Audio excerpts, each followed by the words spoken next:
Les 9 chefs-voies des rues de la Forêt et rue du Coteau-Fleury l'ont constaté jeudi 22 septembre, les enrobés sont faits. En effet, pour ce reportage Méga Info Régivision, direction 9 chefs pour un petit tour d'horizon spécial travaux en matière de voirie, rue de la Forêt, rue du Coteau-Fleury notamment, qui font peau neuve toutes deux, plus création de places de stationnement supplémentaires pour la rue du Coteau-Fleury. Petit tour d'horizon également en matière d'assainissement rue Chérez et enfin en matière d'éclairage public rue d'Ayange et Croix de Mission. Pour nous expliquer tous ces nombreux points, nous sommes en compagnie de monsieur Franck Demarche, adjoint travaux urbanisme. Direction rue du Coteau-Fleury, côté Père. Rue Coteau-Fleury, côté Père, parce qu'il y a un côté impair, c'est juste en dessous. Et donc la municipalité a entrepris de refaire le tapis d'enroulé de la rue, qui était en très très mauvais état. Cela fait partie du planning que l'on a mis en place sur les 6 années. C'était une des plus mauvaises rues que l'on avait. Et en plus, pour améliorer le stationnement, on a prévu de faire 4 places de stationnement supplémentaires qui n'existaient pas. Donc on a des places de stationnement à l'entrée de la rue, on n'en avait pas vers le fin de la rue. Donc là, on crée 4 places de stationnement. Parce que, comme on peut voir, il y a des voitures qui se stationnent vraiment abusivement dans les virages, qui empêchent les éboueurs de passer, le camion de déménagement en hiver. Donc en espérant maintenant qu'avec les 4 places, on va réussir à désengorger ce problème de stationnement vraiment récurrent dans cette rue. Et en même temps, on améliore le tapis d'enrobé qui était vraiment défectueux. Et comme annoncé, la rue de la Forêt fait peau neuve également. Il y a une autre rue qui est en même temps en cours de réfection, c'est la rue de la Forêt. Aussi une rue qui était le tapis d'enrobé qui est en très mauvais état. Là-bas aussi, on va entreprendre quelques améliorations au niveau sécurité. Donc on rajoute un passage piéton qui n'existait pas. Il y en avait un au début de la rue qu'on va déplacer et un deuxième qu'on va faire en fin de rue pour améliorer aussi la traversée de la chaussée. Tout ça pour de la sécurité, pour améliorer la sécurité des habitants. Voilà, en mettant des passages piétons bateaux, pas comme aujourd'hui où on a des passages piétons qui ne sont pas très praticables pour les personnes à mobilité réduite. Donc là, on crée des passages piétons, mais avec bateau, donc il y a accès facile pour les traversées de chaussée.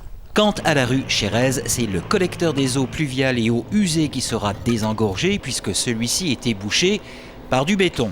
Ensuite, on a une réflexion aussi sur la rue Chérez, où les travaux vont commencer. C'est la société Telerep qui va nous désengorger le collecteur des eaux pluviales et des eaux usées qui a été partiellement bouché par du béton. Et les 6 personnes du bas de la rue étaient régulièrement noyées sous les grosses pluies de fin d'année. Donc là, ce mois-ci, les travaux vont commencer et on va, j'espère, supprimer cette gêne qui occasionnait des caves en noyer depuis un certain nombre d'années. Et nous voilà au chapitre éclairage public, rue d'Ayange et Croix de Mission. Et on a un gros chantier qui va débuter le 24 octobre, c'est la réfection de l'éclairage public Croix de Mission. On va remplacer sur une rue complète les 18 luminaires et on va refaire la réfection des 10 armoires d'éclairage public en différents points du village. Donc 10 armoires d'éclairage public plus 18 luminaires complets, mâts plus luminaires.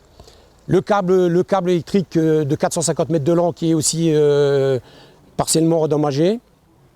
Et on va refaire aussi un petit peu d'éclairage dans la rue d'Ayange où on va améliorer le niveau d'éclairage en passant à une ampoule de 100 watts au lieu de 70 watts aujourd'hui parce qu'il y avait des points d'ombre. Donc ça, c'est les gros travaux qui sont en cours, qui vont être entamés avant la fin de l'année. Étaient prévues 3 semaines de travaux pour les rues Coteau-Fleury, rue de la Forêt. Ils touchent d'ailleurs à leur fin. Pour le reste, pour la rue Chérez, ça va être une semaine de travaux.